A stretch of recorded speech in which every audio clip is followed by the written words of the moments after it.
Listo. Bueno, listo. Muy buenas tardes. El día de hoy, junto con mi compañera Catalina Garcés y mi persona Sofía Echeverry, les vamos a hablar sobre el sistema renal y cómo se constituye este durante la etapa embrionaria. Entonces, para hablar del sistema renal, vamos a hablar de tres cosas principales. Vamos a hablar de la anatomía, los sistemas renales que hace la formación del riñón, los sistemas colector y sistema excretor, la regulación molecular del riñón, la vejiga y la uretra y las correlaciones clínicas. Entonces, para empezar a entender cómo este proceso de formación embrionaria, primero debemos entender la anatomía. Entonces, los riñones, que son estos que se encuentran acá, tienen de 10 a 12 centímetros de largo, 5 a 6 centímetros de ancho y de 3 a 4 centímetros de espesor, más o menos el tamaño del puño de una persona. Se encuentran en región superior y posterior al abdomen y cada uno pesa alrededor de unos 150 gramos. Se rodean de una cápsula renal y están divididos en tres zonas diferentes, una corteza, una médula y la pelvis. En la parte superior de cada riñón, como podemos ver, de color amarillita son las glándulas suprarrenales. Y en cada riñón podemos encontrar unas aberturas llamada el ilion, que es la que va a admitir la arteria renal, la vena renal, los nervios y los uréteres, que van a conectar los riñones con la vejiga. Debemos entender que el riñón es uno de los órganos más importantes del ser humano, ya que es el que permite la purificación de la orina y de la sangre, y por medio de los uréteres tiene esa conexión de los riñones hacia la vejiga.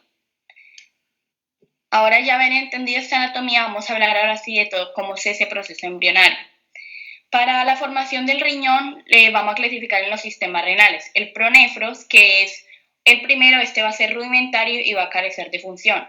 El segundo sistema renal es el mesonefros, que va a tener una función durante muy poco tiempo, inclusivemente en el periodo fetal temprano.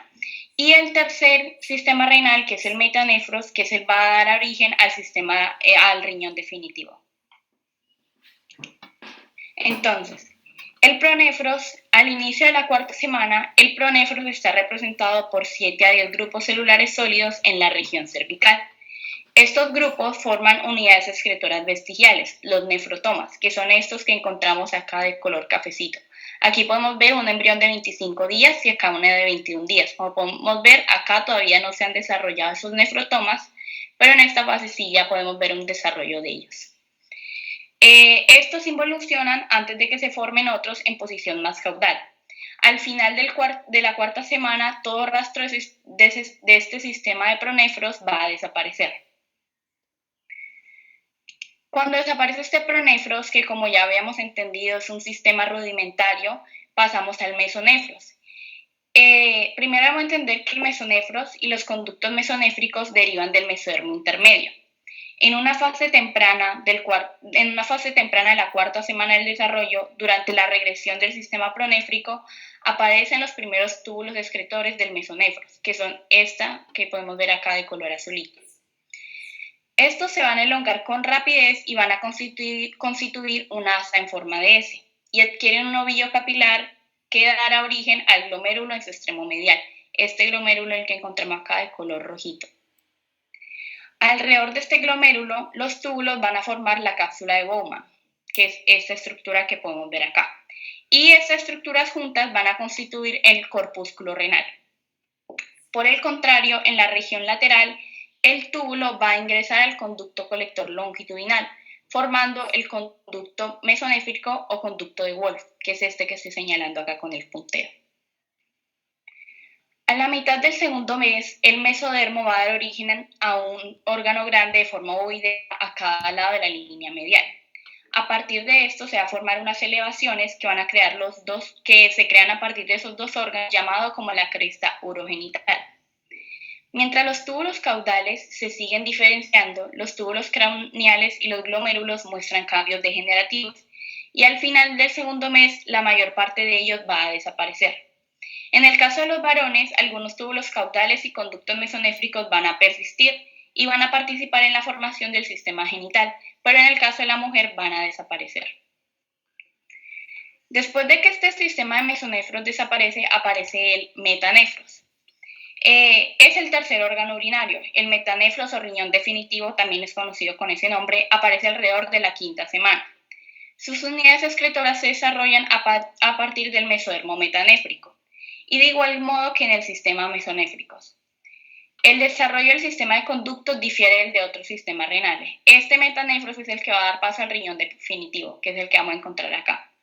Para entender un poco más de este proceso de formación del mesonefro, vamos a hablar de posteriormente el sistema colector y el sistema excretor. Entonces, el sistema colector. Los conductos colectores del riñón definitivo se desarrollan a partir de la yema ureteral, que es esta que podemos encontrar acá de color amarillento. Esta va a ser una evaginación del conducto mesonéfrico, cercana a su sitio de entrada a la cloaca. La yema va a penetrar al tejido metanéfrico, que se moldea sobre su extremo distal como un capuchón. De manera subsecuente, la yema se dilata para formar la pelvis renal definitiva, que es esta que se encuentra acá. Acá vamos a ver un proceso cómo se va formando la imagen A, es un embrión de 6 semanas. De B, pues no un embrión, sino el proceso del riñón a las 6 semanas. El B al final de la sexta semana.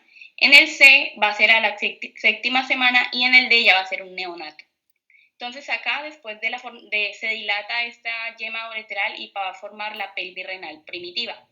Y esta se va a dividir en dos porciones, una porción craneal y una porción caudal, que formarán los futuros cálices mayores, que son estos que se van a formar aquí.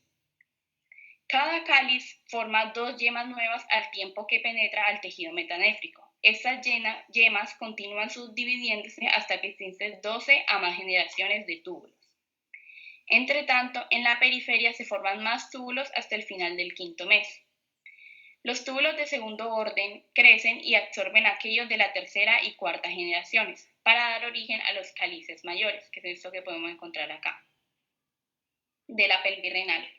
En una fase posterior, los túbulos colectores de la quinta generación y las sucesivas se elongan en grado considerable y convergen en el cáliz menor para constituir la pirámide renal, que es toda esa que encontramos acá. Para dar como una pequeña conclusión de esta parte, la yema ureteral va a dar origen al uréter, a la pelvis renal, a los cálices mayores y menores y también entra entre 1 a 3 millones de túbulos colectores. Sistema excretor. El extremo distal de cada túbulo colector recién formado queda cubierto por un capuchón de tejido metanéfrico. Bajo la influencia inductora del túbulo, las células del capuchón tisular dan origen a las vesículas pequeñas. Estas acá, las vesículas renales, también conocidas con ese nombre, que a su vez van a derivar en túbulos pequeños con forma de letra S. Los capilares crecen hacia el interior de la dilatación en un extremo de la S y se diferencian en glomérulos, que es este proceso que se va a dar aquí. Por medio entre estos túbulos, junto con sus otros glomérulos, dan origen a las nefronas, que es esta que podemos mostrar acá de color azulito, o unidades excretoras, también conocidas con este nombre. El extremo proximal de cada nefrona va a dar origen a la cápsula de Bowman, que ya habíamos mencionado anteriormente, que muestra una concavidad profunda producida por el glomérulo. Por el contrario, el extremo distal va a dar origen a una conexión abierta con uno de los túbulos colectores, con lo que se establece la vía de paso de la cápsula de Bowman hasta la unidad colectora. La elongación continua del túbulo excretor determina la formación del túbulo contorneado proximal, que es este que vemos por acá, el túbulo contorneado distal y el ansa de Helen. De ahí que el riñón podemos entender que se va a desarrollar a partir de dos fuentes principales. La primera, el mesodermo metanéfrico, que va a proveer todas las unidades excretoras. Y segundo, la yema ureteral, que va a dar origen al sistema colector. La nefrona... Cuando pronunciamos el asa, no es asa de L, sino asa de Henle. ¿Listo? Ok, el asa de Henle. ¿Sí? El asa de Henle, el túbulo contorneado distal y el túbulo contorneado proximal. Las nefronas se van a seguir diferenciando hasta el nacimiento, en el momento en el que van a existir alrededor de 1 millón en cada riñón. La producción de la orina se va a dar alrededor de la semana 12, cuando inicia la semana 12, seguida por la diferenciación de los capilares glomerulares, que comienzan a formarse a partir de la 10ª semana. No, ahí ya va a pasar mi compañera a explicar la regulación molecular del desarrollo del riñón.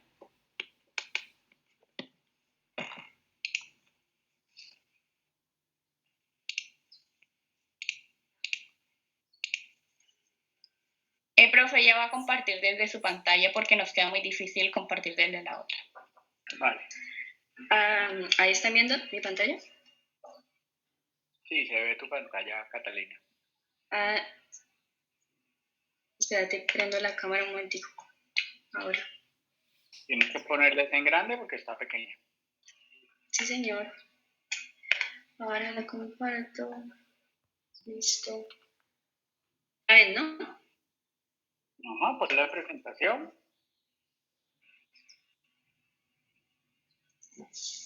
¿Se ve cuando paso? No, sé que está parada, pero se te ve pequeña. No te ha aumentado el tamaño. Ah, pero ya la puse grande. ¿No se ve? No, yo creo que vuélvete a conectar otra vez y la vuelves a poner porque está como bloqueada. Vale.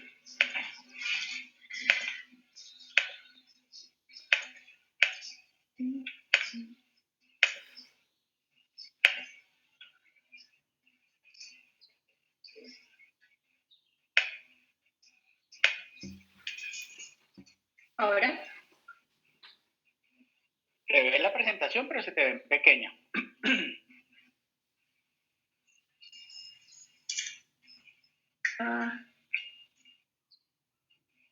Entonces que pues Sofía la comparta. Sí, porque a Sofi sí se le movía bien porque la tuya no se ve. Ya deja yo la. Dale.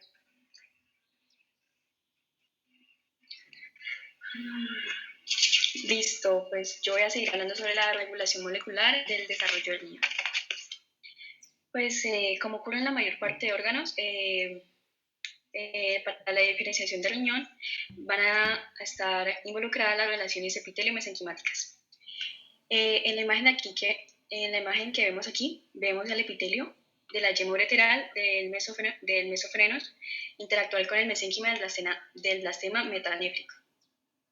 Este mesénquima va a expresar un factor WT1, que es un factor que va a ayudar al tejido a ser competente para dar una respuesta a las yemas ureterales, a la inducción de las yemas ureterales. También va a regular la producción del factor neurotrópico derivado de la glía y el factor de crecimiento de hepatocitos por el mesénquima. También estos dos factores van a estimular el crecimiento de las yemas ureterales.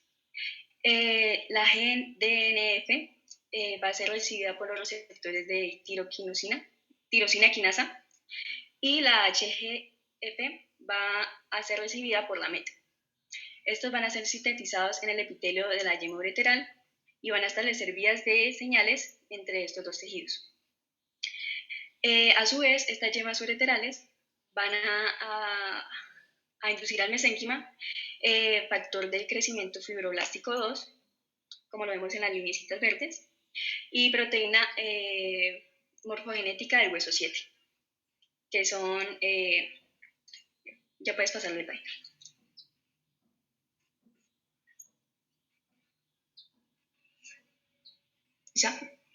¿Ya la pasaste?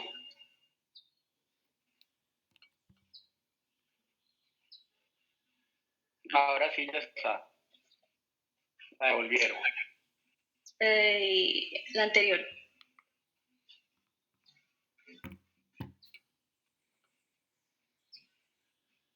¿Sí? Eso. Bueno, este proceso de conversión de mesénquima a epitelio también va a estar involucrada la yema ureteral. Ay. Se fue la pantalla.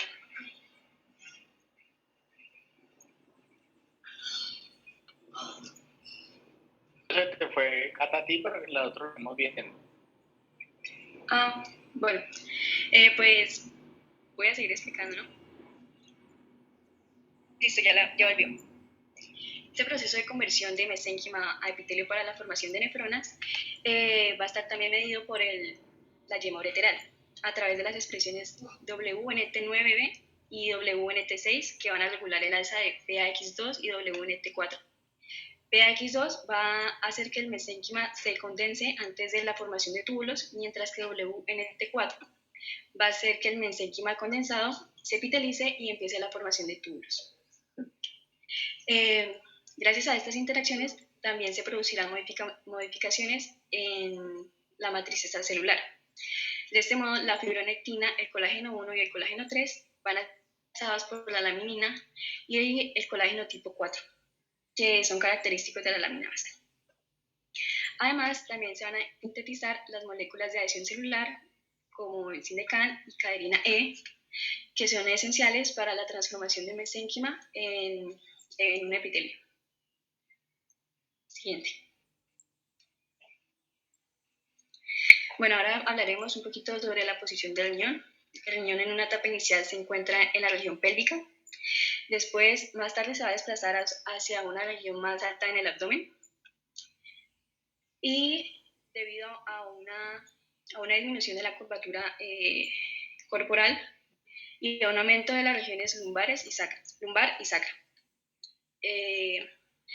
El metanefros, mientras está en la pelvis, en la región pélvica, va a ser irrigado por unas ramas de la aorta, una rama pélvica de la aorta, y mientras va subiendo, va cambiando, va a ser vascularizado por ramas de niveles más altos. Siguiente. Bueno, la función renal. El riñón definitivo, que se forma a partir del metanefros, va a empezar función a partir de la semana 12. La orina va a ser expulsada a la cavidad amniótica, donde se va a mezclar con el líquido amniótico, y el feto va a deglutir este líquido y se va a liquear en los riñones. Cabe aclarar que durante la vida fetal, los riñones no serán responsables de la excreción de los productos de desecho. Siguiente. Ahora vamos a hablar de la vejiga y la uretra. Durante la cuarta y séptima semana del desarrollo de la cloaca se va a dividir en dos partes, la región anterior y la región posterior. En la región anterior va a estar el seno urogenital, que se va a dividir en tres porciones: la vejiga urinaria, la porción pélvica del seno urogenital y el segmento fálico del seno urogenital. En la parte posterior estará el conducto anal. Siguiente.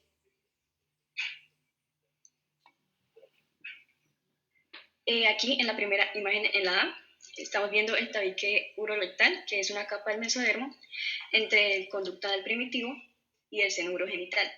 Este tabique urorectal va a dar el cuerpo del periné, que es donde se van a insertar diferentes músculos perineales.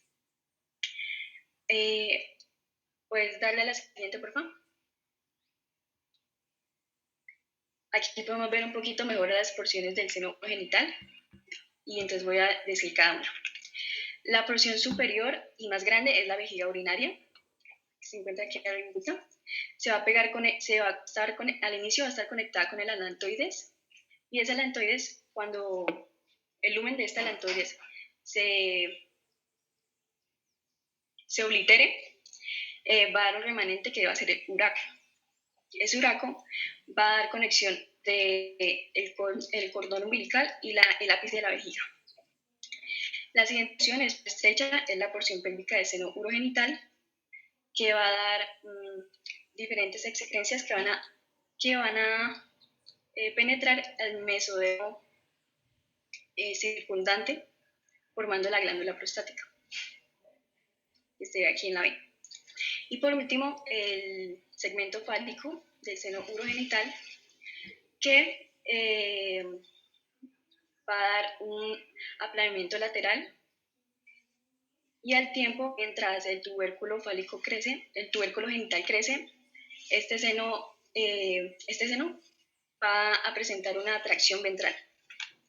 Este seno fálico pues, va a diferir en gran medida entre ambos sexos.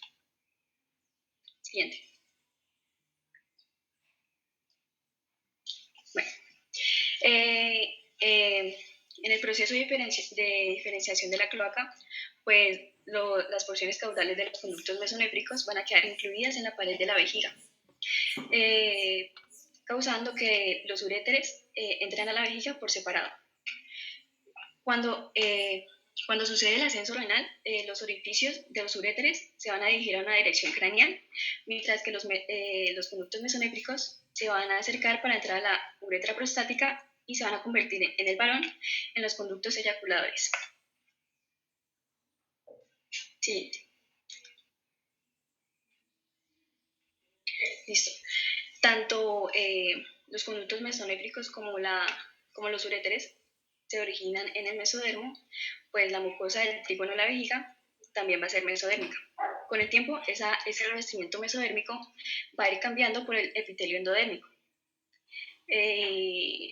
Al final del tercer mes, ese epitelio prostático va a comenzar a proliferar, creando excrecencias que van a penetrar al mesénquima circundante, formando la próstata, y a la mujer darán a las glándulas ureteral y parauretral. Formando, ¿creando qué? ¿Vuelve a pronunciar esa palabra? ¿Cuál palabra? Creando. Al final del tercer mes, ese epitelio prostático comienza a proliferar, creando... ¿Excrecencias? Excrecencias. Excrecencias es como una proliferación del epitelio prostático. Más de cuenta como unos pseudópodos de brazos. Esos son excrecencias, pero es sin las es excrecencias. Ok.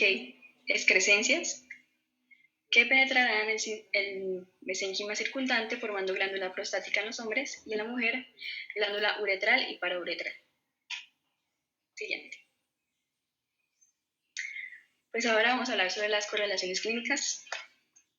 La primera correlación es el tumor de Wilms, que se presenta en uno o ambos riñones, sea en niños menores de 5 años, pero también se pueden dar en fetos y en adultos, y los síntomas que causan son bultos en el abdomen, sangre en la orina y fiebre sin causa aparente. Siguiente. Las displasias y agenesias renales son un espectro de malformaciones graves que presentan trastornos primarios en los que se requiere diálisis o trasplantes durante los primeros años de vida. El riñón diplástico multiquístico se debe a un fallo en las nefronas.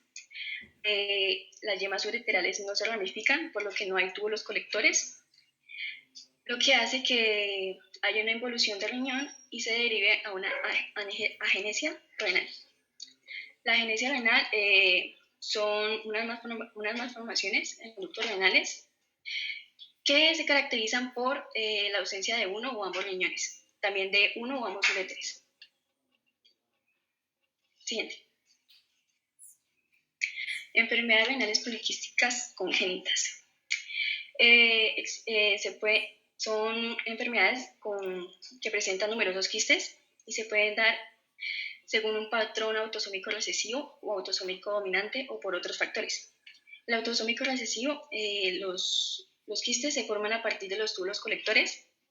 El riñón crece en tamaño y se presenta la insuficiencia renal a partir desde la lactancia o desde la niñez. Y la autosómica dominante, los quistes se forman a partir de los segmentos de la nefrona y solo aparece la insuficiencia renal a partir de la edad adulta. La autosómica dominante es más frecuente pero más lenta que la autosómica recesiva. Siguiente. Duplicación del urétero. Bueno, esto se da ya que la yema ureteral se divide a una edad temprana, y el tejido mesodérmico se divide en dos porciones, casi siempre, cada una con su propia porción, su propia pelvis renal y uréter, aunque a pesar de esto es más frecuente que las dos partes tengan varios lóbulos en común como consecuencia de las mezclas de los lóbulos colectores. En casos raros, un uréter va a drenar a la vejiga y el otro, que es ectópico, va a drenar a la vagina, uretra o vestíbulo. Siguiente.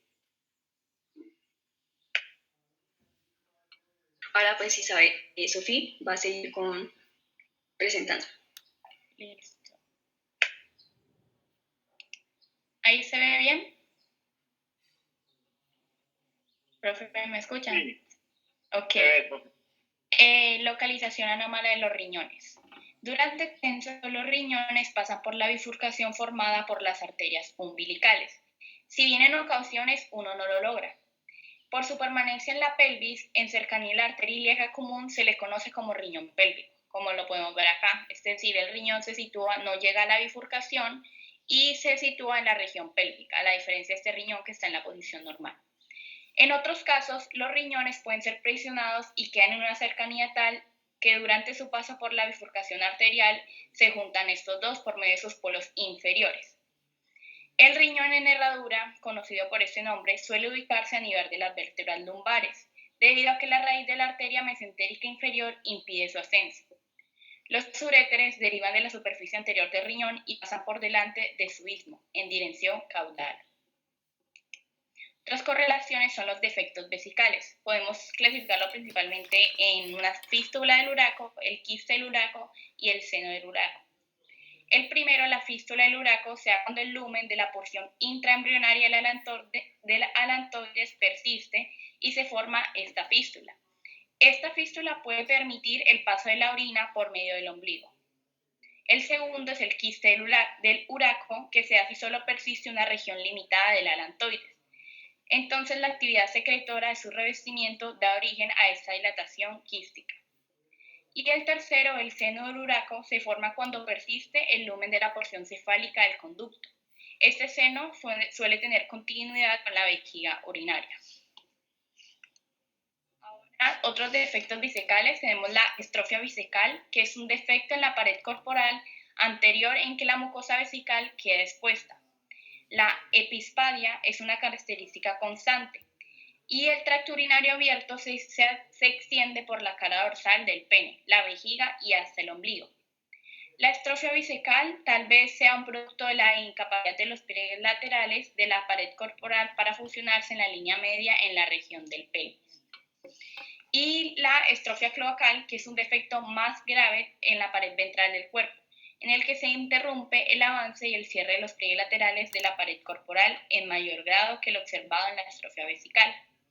Además del defecto del cierre, se compromete el desarrollo normal de la vía urorrectal, de modo que también existen malformaciones del conducto anal y ano perforado. Por otra parte, puede que los pliegues corporales no se fusionen, las protuberancias genitales se mantienen separadas y terminan defectos genitales externos. Quisimos poner aquí unas preguntas para, pues, si alguno quiere participar o quiere responder debido a la presentación. Entonces, pues, Haz la primera pregunta. ¿Cómo, profe? Haz la primera pregunta y a ver quién la responde. La primera pregunta es: ¿de dónde derivan el mesonefros y los conductos mesonéfricos? Carlos, Derivan, ¿ya me escuchan? te oímos. Sí. Derivan del mesospermo intermedio. Correcto. Sí, está bien. La segunda pregunta es: ¿a qué estructuras da origen la yema ureteral?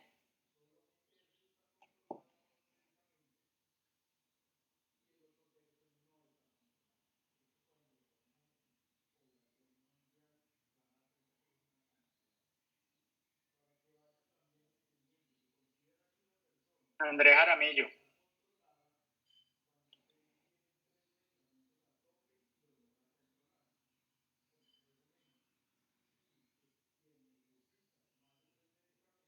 Andrés.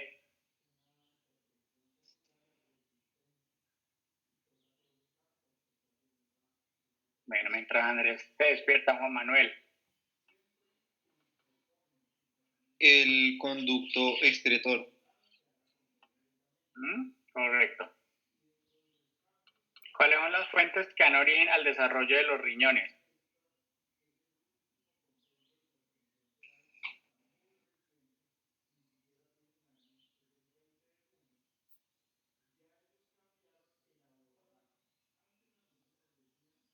José Daniel López. El mesodermo metafrénico da origen a las unidades excitoras y la yema uretral da origen al sistema conector. Bien. Cinco. La cuarta. ¿Qué relaciones se dan en la diferenciación del riñón?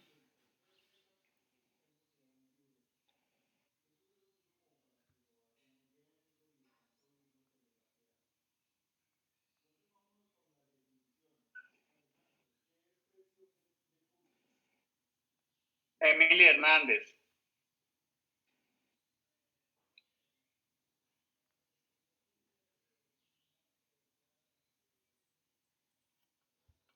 Emily Hernández. Pues, profe, no, la verdad, no sé. Listo. Laura Toro.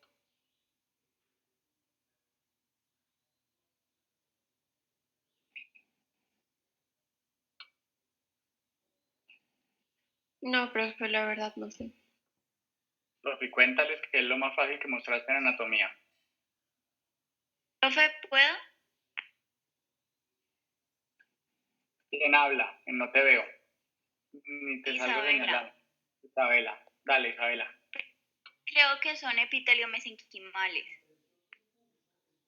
Sofi, respuesta. Profe, ¿me escuchan? Es que se me trabó el internet. Sí, te oímos. Ya, ahora Isabela sí. respondió que eran epiteliomesenquimales. Yo te digo que qué opinas. Correcto, profe. Exacto, que son las derivaciones principales. Muy bien, Sofi. Isabela. 5. ¿Cuál es la posición inicial del riñón y qué causa su ascenso?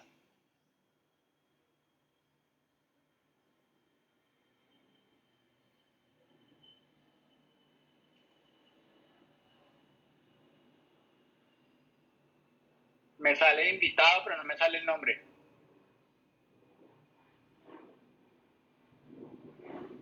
¿Quién es invitado? Profe, creo que porque no me sale el nombre, pero soy Fanor. Fanor, salís como invitado. Listo, Fanor, contanos. Profe, pues al inicio el riñón pues va a estar ubicado en la región pélvica y pues más tarde va a desplazar a una posición más alta en el abdomen. Y pues ese ascenso se va a deber por la disminución de la curvatura corporal y al crecimiento de las regiones lumbar y sacra. Correcto, muy bien. Y la última pregunta, ¿cuáles son las 3 porciones del seno urogenital?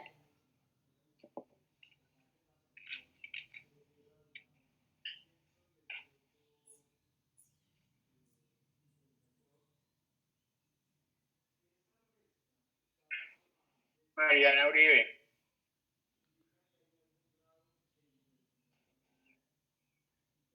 Profe, sé que una zona es la cefálica, pero no me acuerdo de las otras dos. Ok, Juan Manuel.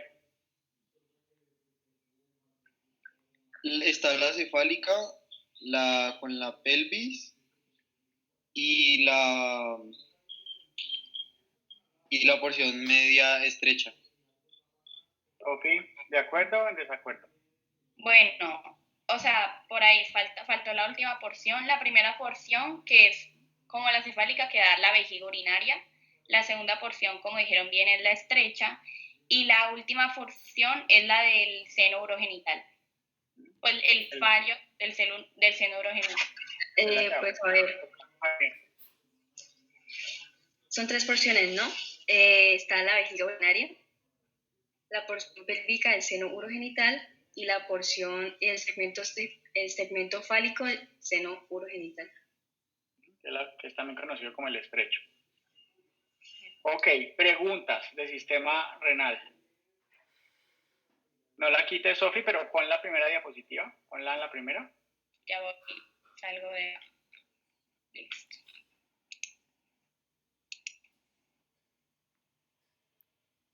Bueno, creo que todos entendieron muy bien porque no hay ninguna pregunta.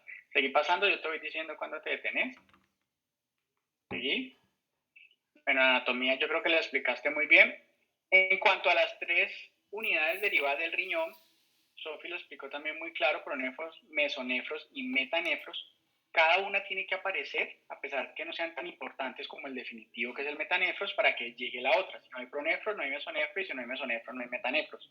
Entonces, a pesar de que estas desaparezcan y no sean tan importantes, tienen que dar el paso para que llegue la otra estructura. Por eso son 3 vesículas iniciales, pro, meso y metanefros.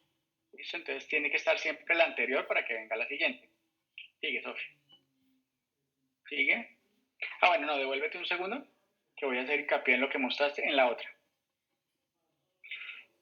El conducto mesonéfrico o de Wolff, igual que el paramesonéfrico o de Müller, que los vamos a ver la próxima clase, son los que van a formar los genitales en el hombre, o sea, testículos, pene, uretra, próstata, y los paramesonéfricos o de Wolff son los que van a dar todo lo que son los genitales externos e internos femeninos. Uno es azul, el otro es naranja, como le estaba mostrando Sofía en la imagen, que son también, se derivan del seno genital, pero van a formar la parte genital, no la parte urinaria. Pero tienen que desarrollarse en esta parte también importante. Correcto, sigue. Bueno, del sistema colector es muy importante resaltar las estructuras que mostraron en las diapositivas. La primera es la yema ureteral. ¿Listo? Después, toda la derivación que hace la pelvis renal primitiva. Posteriormente, los cálices mayores, los cálices menores, hasta que ya llegan pues a toda la derivación, que es toda la irrigación que hacen entre la C y la D para hacer toda la ramificación de todo el filtrado glomerular que tiene el riñón en el sistema colector. Por eso hablaba Sofía que es uno de los principales órganos del cuerpo humano, porque los desechos, todo lo que no nos sirve, todo lo que no lo utilizamos en nuestro cuerpo, se desecha por la orina. Entonces, por eso, para eso es el sistema colector. Listo, sigue. Y el sistema excretor es donde ocurre toda la parte de funcionamiento renal, de producir orina, de generar urobilinógeno y urobilina, que son toda la parte de vesícula renal, nefrona, y las 3 partes principales, que son toda la parte del C, del D y el F, que es todo lo del túbulo contorneado proximal, túbulo contorneado distal y el asa de Henle. ¿Listo? No de Henle, sino de Henle. Tal cual como se escribe, se pronuncia. Estas estructuras del sistema excretor son fundamentales porque ahí, cuando un paciente no acidosis respiratoria, ¿no?, sino acidosis renal, todo lo que tiene que ver de ese desbalance o esa falla en el sistema excretor ocurre en cualquiera de estas 3 porciones, o en el contorneado proximal, o en el asa de Henle, o en el contorneado distal. Entonces, todo lo que tiene que ver con acidosis renal, algún problema de falla renal, algún problema de intercambio iónico, tiene que ver en este sistema. Así como el colector colecciona orina y la expulsa, el excretor es el que filtra, depura todas las sustancias químicas que produce nuestro cuerpo, conocidas como desechos. Por eso es el que se derivan y produce la acidosis, dependiendo pues de qué sistema esté comprometido. ¿Sigue, Sofi? Bueno, en la molecular es importante simplemente saber que el WT1 es uno de los principales genes reguladores del sistema renal. Hay muchos, pero lo que nos interesa saber es que el principal renal es el WT1. Sigamos.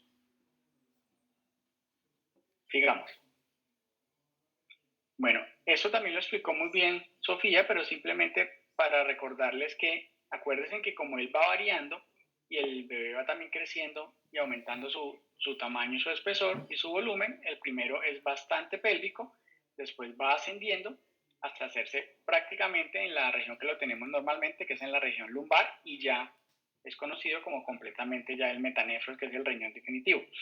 Todo ese ascenso tiene que ocurrir para que se ubique el riñón en la posición normal donde está, que es en la zona lumbar. Si algún descenso de ese riñón no ocurre, es las diferenciaciones que mostraron en las correlaciones clínicas, como riñón en herradura, riñón pélvico, listo, que se puede producir por una aberración anatómica o por un mal descenso o ascenso en la regulación molecular. Entonces, esto también es fundamental. Generalmente, cuando utilizan un trasplante renal, se puede dejar el riñón malo, simplemente que se desconecta, y casi siempre el riñón trasplantado se coloca en el sitio pélvico porque es donde tiene más espacio para ubicarse. Listo. ¿Sigue, Sofi? Eso ya lo habíamos dicho. ¿Sigue? Bueno, eso es todo el desarrollo de la parte de la vejiga que también, y el conducto anal. ¿Sigue? Entonces, esto es todo lo que estamos hablando de los mesonéfricos, que aquí están en azul, que tiene que ver en la parte masculina o de Wolff, y los conductos paramesonéfricos o de Müller, que son en la parte femenina, pero aquí solamente hacen referencia en el dibujo a la parte masculina. Todo lo que tiene que derivarse del seno urogenital, pues es lo que va a formar toda la parte, tanto genital como urinaria. Entonces, todo lo que tiene que ver con vejiga, ureter, vesículas seminales, glándulas prostáticas, conducto deferente, uretra peneana, uretra prostática, uretra membranosa, que es todo lo que va a formar los conductos de Wolff, toda la parte genital derivada del seno urogenital. Sigue.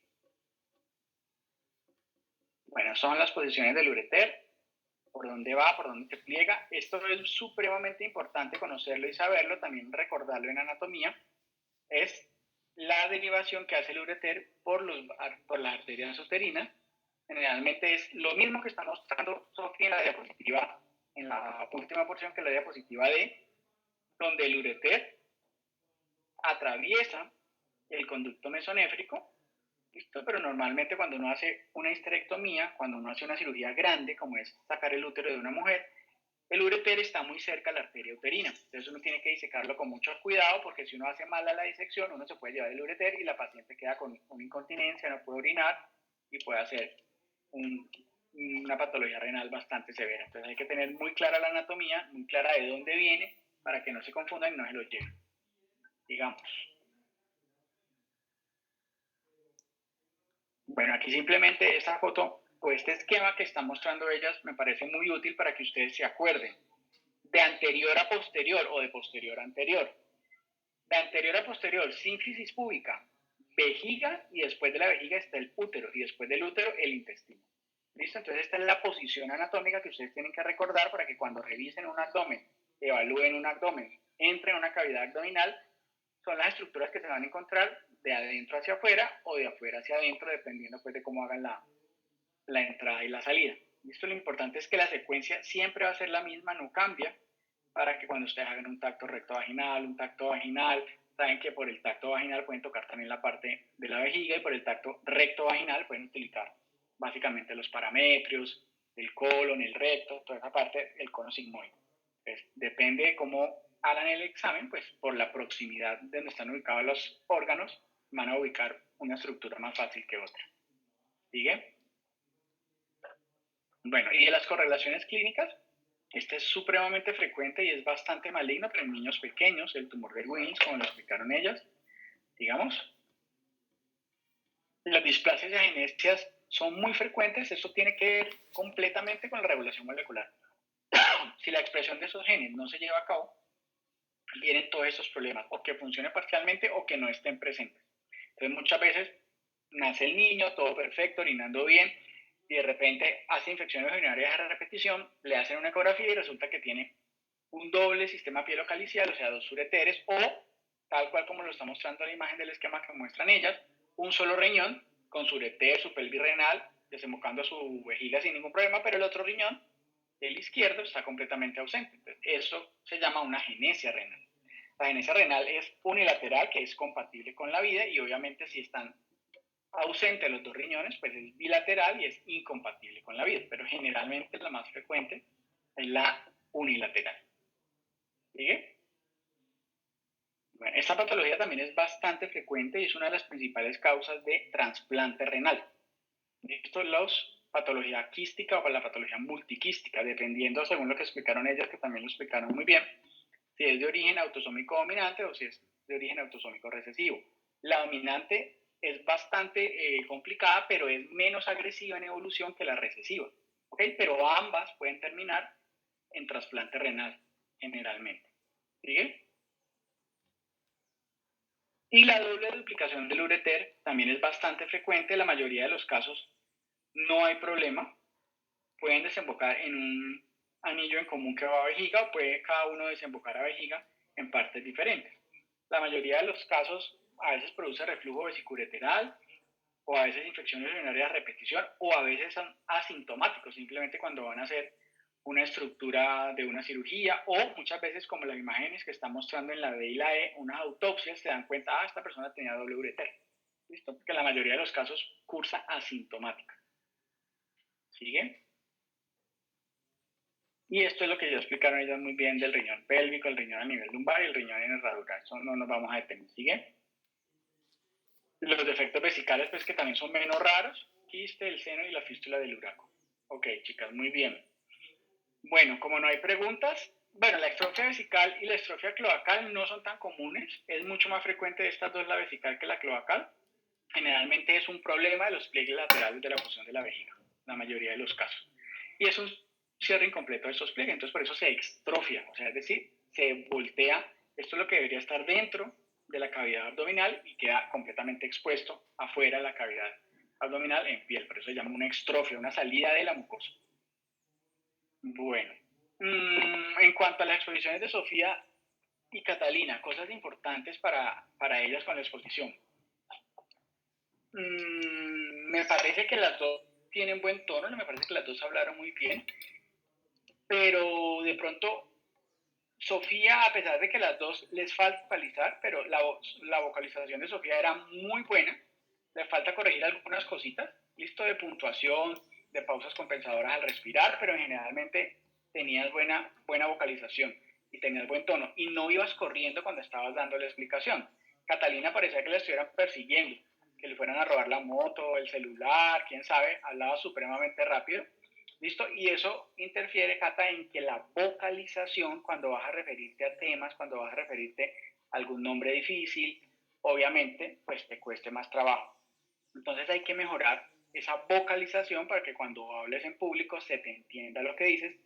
Y la única forma de evaluar esto es grabando. Tú misma te grabas o cuando das la charla, le das la charla a tu papá, a tu novio, a la persona que quieras, le dices grábame. Tú después la ves y dices, sí, aquí estoy hablando muy rápido, aquí utilizo muletillas, aquí me muevo mucho. ¿Listo? Entonces, otra cosa que utilizan mucho, Catalina, son las muletillas, sobre todo y al terminar las frases. Al principio esto es muy común en las personas que exponen, ¿listo? Pero eso se puede quitar completamente y se puede abolir y no hay mayor problema, pero pues hay que ensayar para hacerlo, para replicarlo, para que no tengas problemas. Pero en términos generales, las dos exposiciones estuvieron buenas. ¿Preguntas, dudas?